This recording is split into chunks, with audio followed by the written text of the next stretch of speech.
I think in some ways the FMLA could be a good path there because, when your doctor writes you a note, your company can't ask why you're taking that time off. Your doctor doesn't have to specify that it's mental illness.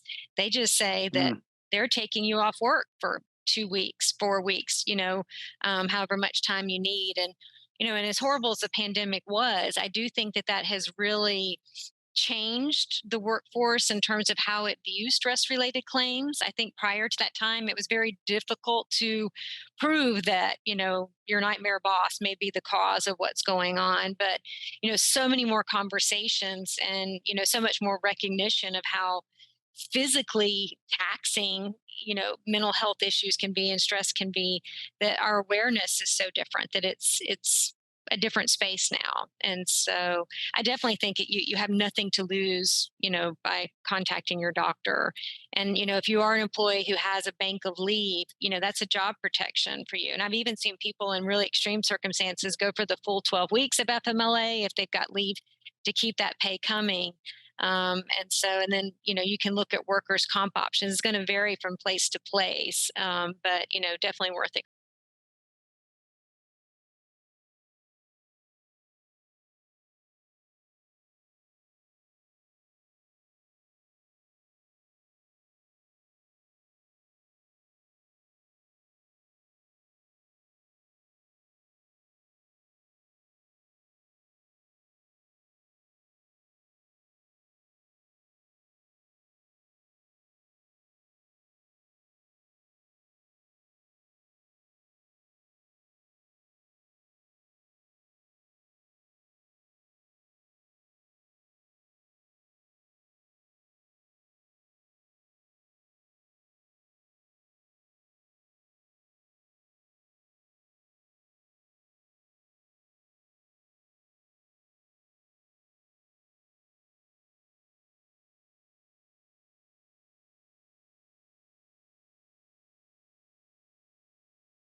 Kimberly Williams. She is the VP of People for Walker Advertising. Kimberly, could you please introduce yourself and let people know a little bit more about you, please? Yeah, happy to. Glad to be here. Thank you for the opportunity to speak today. I've worked in HR for quite a long time, and a lot of my focus has been kind of on employee relations, workplace investigations, either managing those, kind of engaging in discrimination and harassment complaints, and doing that for a number of years. And then a couple of years ago, it ended up happening to me. Where I became a target in a harassment claim. And it was a very interesting spot because at the time I was chief of HR and I was dealing with the chief executive for the organization. And I was a new employee and had learned that this had been going on for quite some time. And I ended up being kind of alone in the process. And so it just really opened me up to this whole other world in terms of how many millions of people are experiencing this, how many people are not having, the support they need through this type of thing, and really looking at a lot of the bad advice out there and wanting to change that and wanting to talk more from kind of an HR perspective on, how folks can help themselves in this type of process. It's very interesting what you've done in your life, and you've got a lot of experience behind you. This brings us to a point in time where our world is a different place from when I grew up, and the work environment, it's changed dramatically. With all the competition for jobs out there, and there's only one, maybe two people that get this position out of thousands, this competition, how often does that promote toxic workplace environments? Yeah, well, I think it does bleed into that competition for sure. Because I think what can end up happening is when people get in the space where they're looking for something like them, and they're not challenging themselves, but they're thinking, oh, this person feels really good. Something just feels right about them. When they're not following a particular set of processes, then out of those thousands of people, the one that mirrors you can kind of automatically rise to the top. And when you look at organizations that, where we have like established demographics who kind of run these, it can kind of foster more and more of like-minded or similar individuals getting more opportunities or unfair shakes at things than other folks can. And then as that kind of moves down the road, you start to see kind of disparities on who's at the top and who's on the bottom, who has access to opportunity, who doesn't. And so you really have to make a lot of conscious effort into your recruitment processes, your interviewing processes, making sure people are doing the hard work of being self-aware, questioning, why am I drawn to this person versus that person, and what that can mean for the whole ecosystem when you're looking at that. Yeah. So oftentimes we find ourselves working with people that we don't agree with. And sometimes that's your boss. And that brings these conflicts. How do we manage that the proper way? Because I've walked out myself on those situations just to save myself a lot of issues. But I know in my heart, I shouldn't have walked out. I should have stood up to it and brought this to the table. How do we find the courage and how do we do it properly so we know we've got a good chance at winning these cases? I love that question. And it really does get to the heart of what we talk about with a lot of that stuff, because there's so much fear and there's so much silence that's been out there.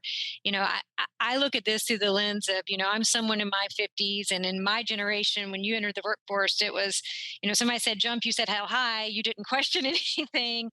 That's And right. there was kind of this silent understanding that we didn't form hard words around. Sometimes when we have a abuse and power dynamics, there usually is a missing vocabulary there, which can make it even more challenging to figure out how to address it. So we just kind of scan the world and we say, oh, okay, people who look like this get this kind of privilege, people who look like me maybe not, and so on and so on. And so you've got the lack of words, and then you've got what feels like this huge heavy kind of societal reinforcement on some of those things. And a lot of times when you're on the lower end of that power dynamic, you may be carrying some of that stuff in there into these conversations, which can help build up our own fear. In HR, you deal with a lot of emotion, and because understandably, your job ties to everything in your life. It ties into where you're going to eat dinner tonight, where your kids will go to school, all of that. So it's pretty emotionally loaded.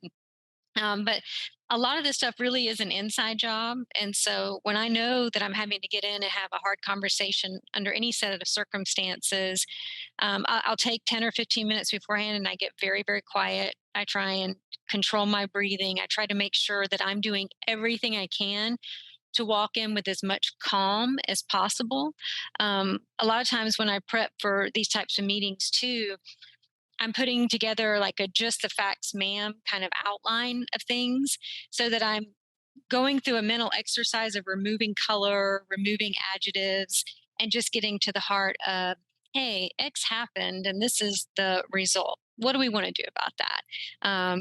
But I think if you can kind of get through those two things, it can be way more powerful than people may realize when you walk into those conversations, to bring the temperature down and help everybody hear each other.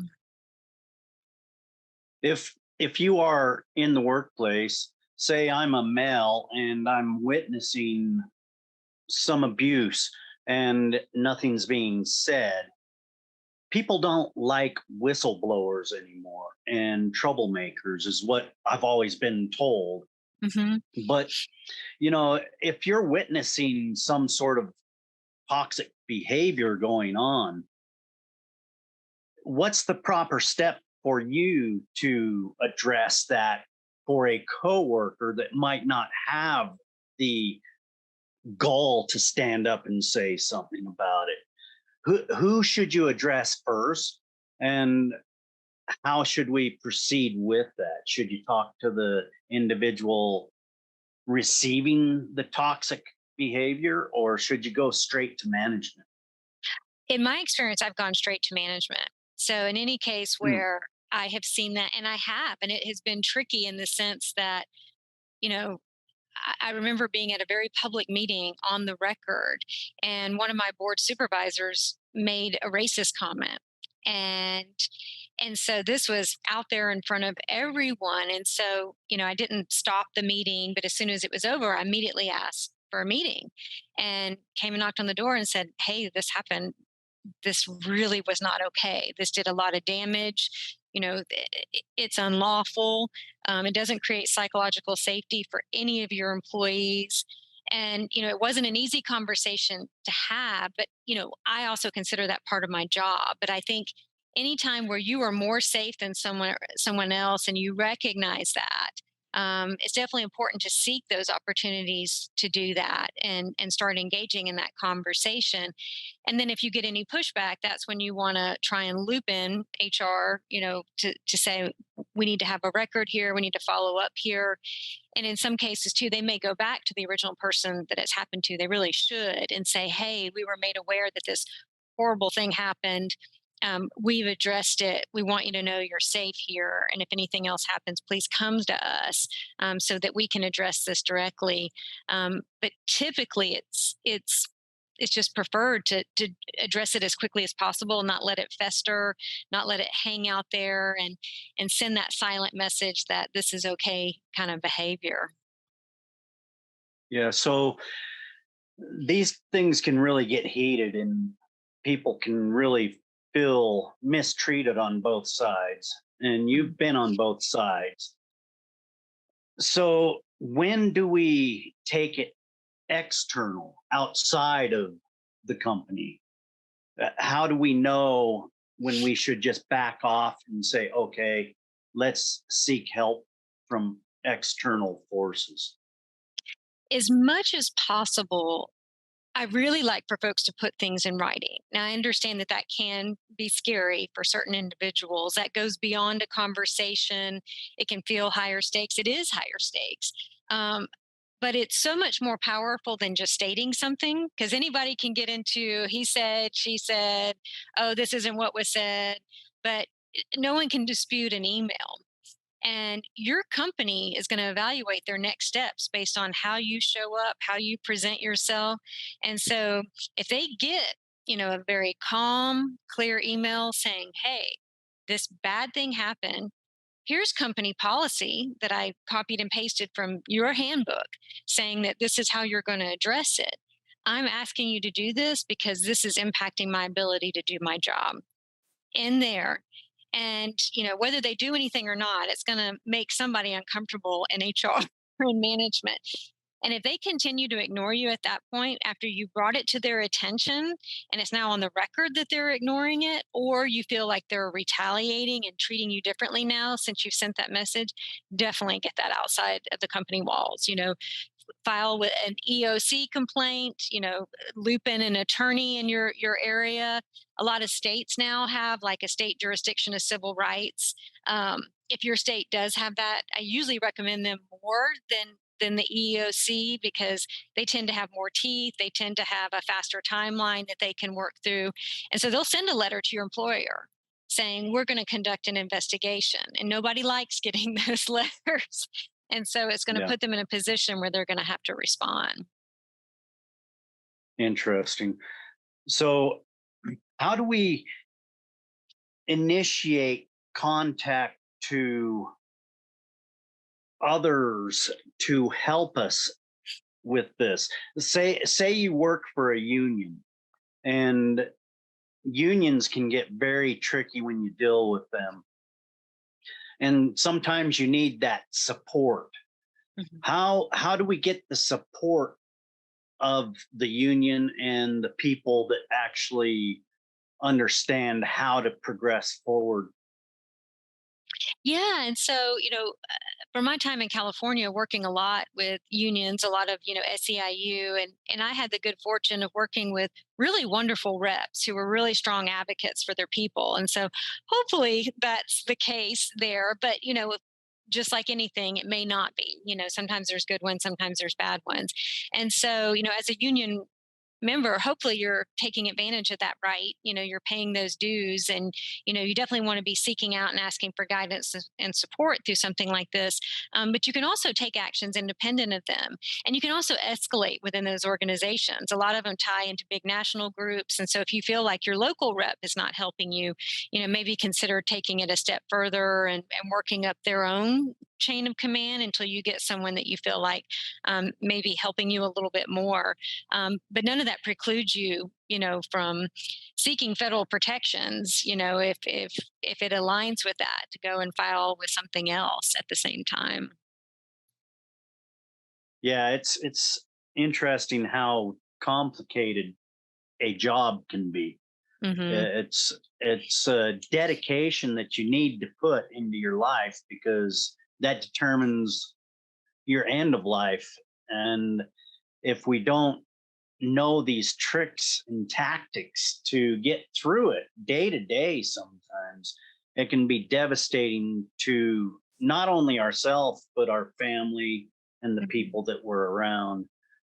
So, working in a toxic environment can actually cause toxic environments elsewhere. Hmm.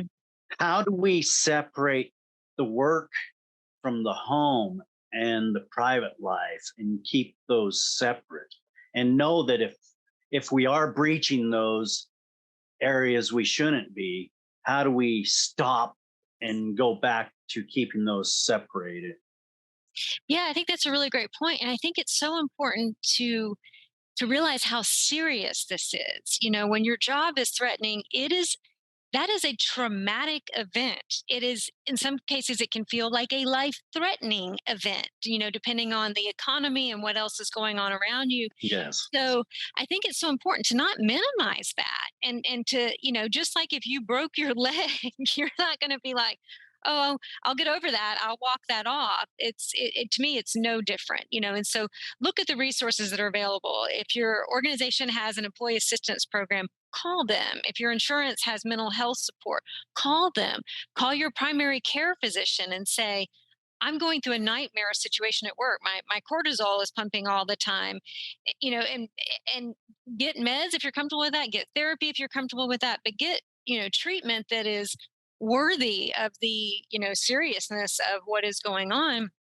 And also recognize too that by having your doctor involved, if you've been there long enough and you qualify for FMLA, and you're like, doc, this job is killing me, they may write you a note for taking 2 weeks off so that you can get that break and heal a little bit. And that can be something available to you. And those medical records, in some cases, can even be the basis of a workers' comp claim if it's job related stress that is now starting to impact your life in a way that, I think can be an important thing for people to consider. That's interesting, because I've witnessed that a lot where the job can really take its toll.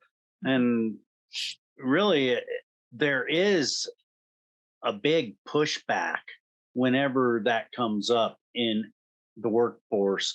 If you've got a mental health issue, you don't get the time to deal with it properly. I wonder how effective it would be if we had legislation to put that into our workforce and job related instances. Yeah, and I think in some ways the FMLA could be a good path there because when your doctor writes you a note, your company can't ask why you're taking that time off. Your doctor doesn't have to specify that it's mental illness. They just say that Mm, they're taking you off work for 2 weeks, 4 weeks, however much time you need. And as horrible as the pandemic was, I do think that that has really changed the workforce in terms of how it views stress related claims. I think prior to that time, it was very difficult to prove that, your nightmare boss may be the cause of what's going on. But, so many more conversations and, so much more recognition of how physically taxing, mental health issues can be and stress can be, that our awareness is so different that it's a different space now. And so I definitely think you have nothing to lose, by contacting your doctor. And, if you are an employee who has a bank of leave, that's a job protection for you. And I've even seen people in really extreme circumstances go for the full 12 weeks of FMLA if they've got leave to keep that pay coming. And then, you can look at workers' comp options. It's going to vary from place to place, but, definitely worth exploring there too. Yeah. So advocation, I really feel that we need more people advocating workplace safety, Hmm. because really that's what I feel it is workplace safety.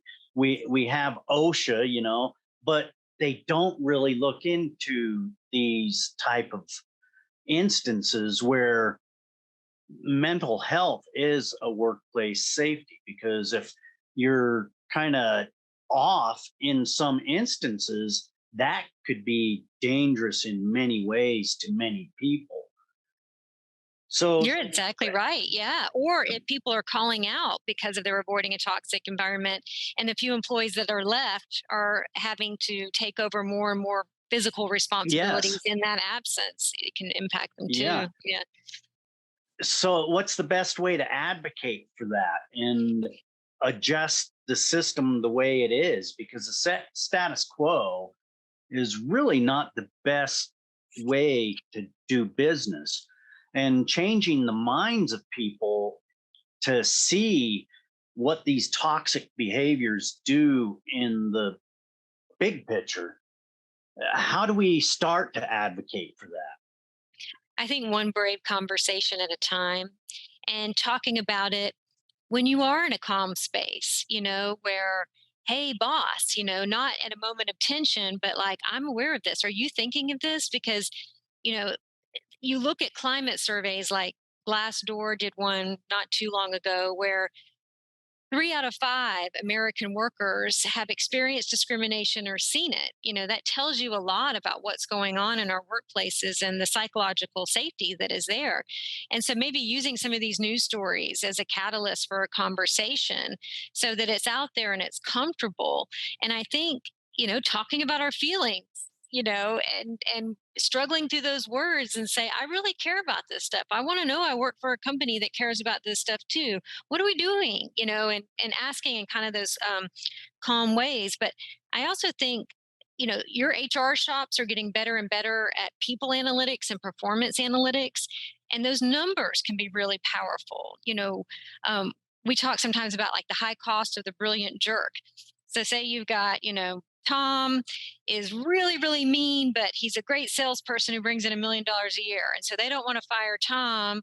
And well, he's mean to everyone. So he's not just picking on women or, people of color. So it's not unlawful. So we're just going to ignore Tom.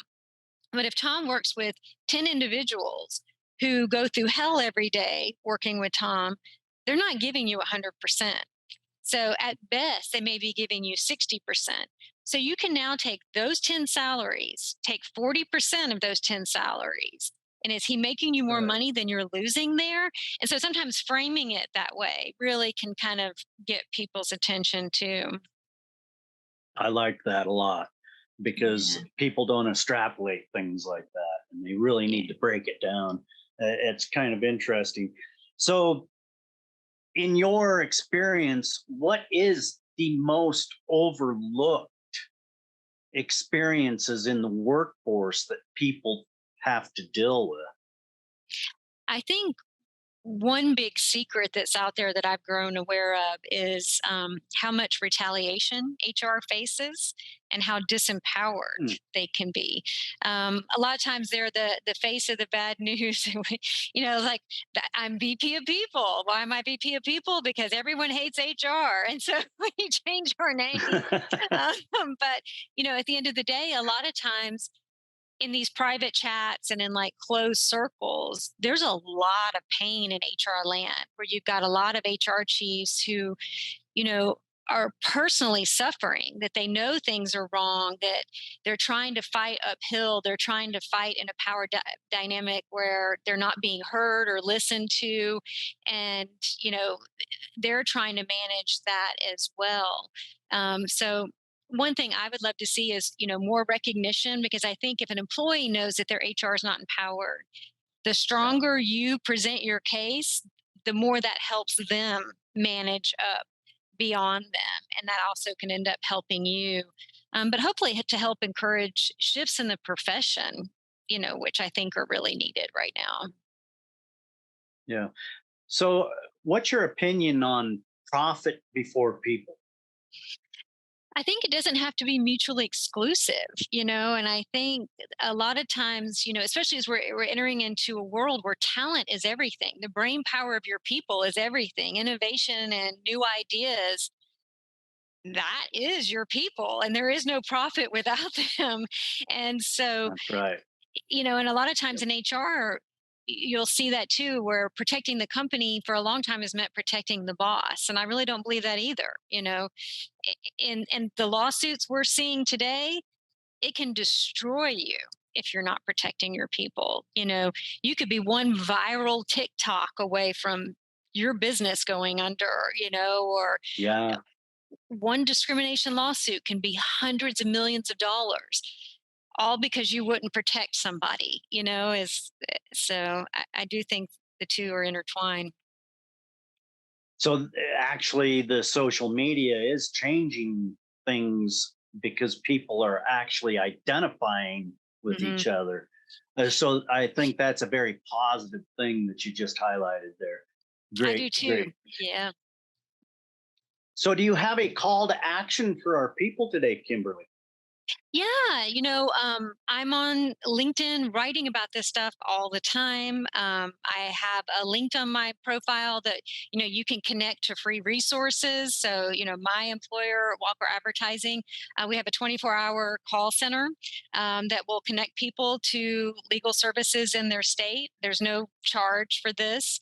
We work with labor and employment attorneys who work on a contingency basis, meaning that they're set up to only take a fee if they win something for you. It costs nothing to call if you feel like you need help.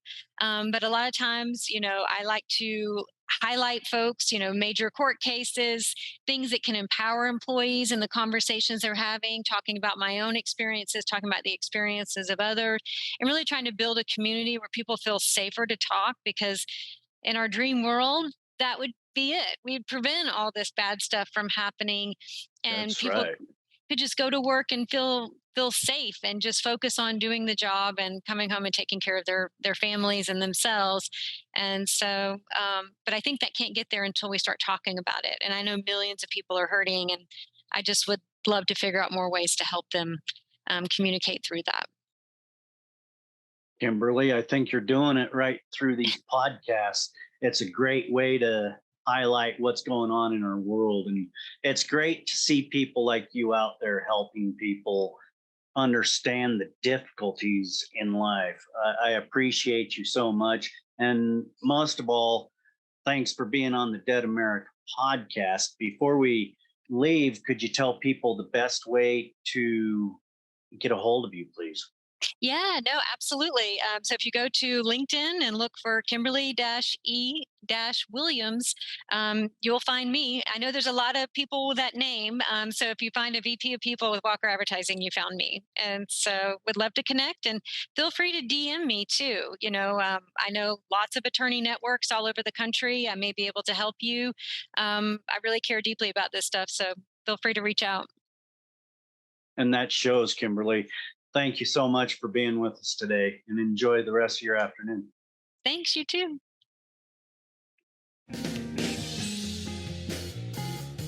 Thank you for joining us today. If you found this podcast enlightening, entertaining, educational in any way, please share, like, subscribe, and join us right back here next week for another great episode of Dead America Podcast. I'm Ed Watters, your host. Enjoy your afternoon, wherever you may be.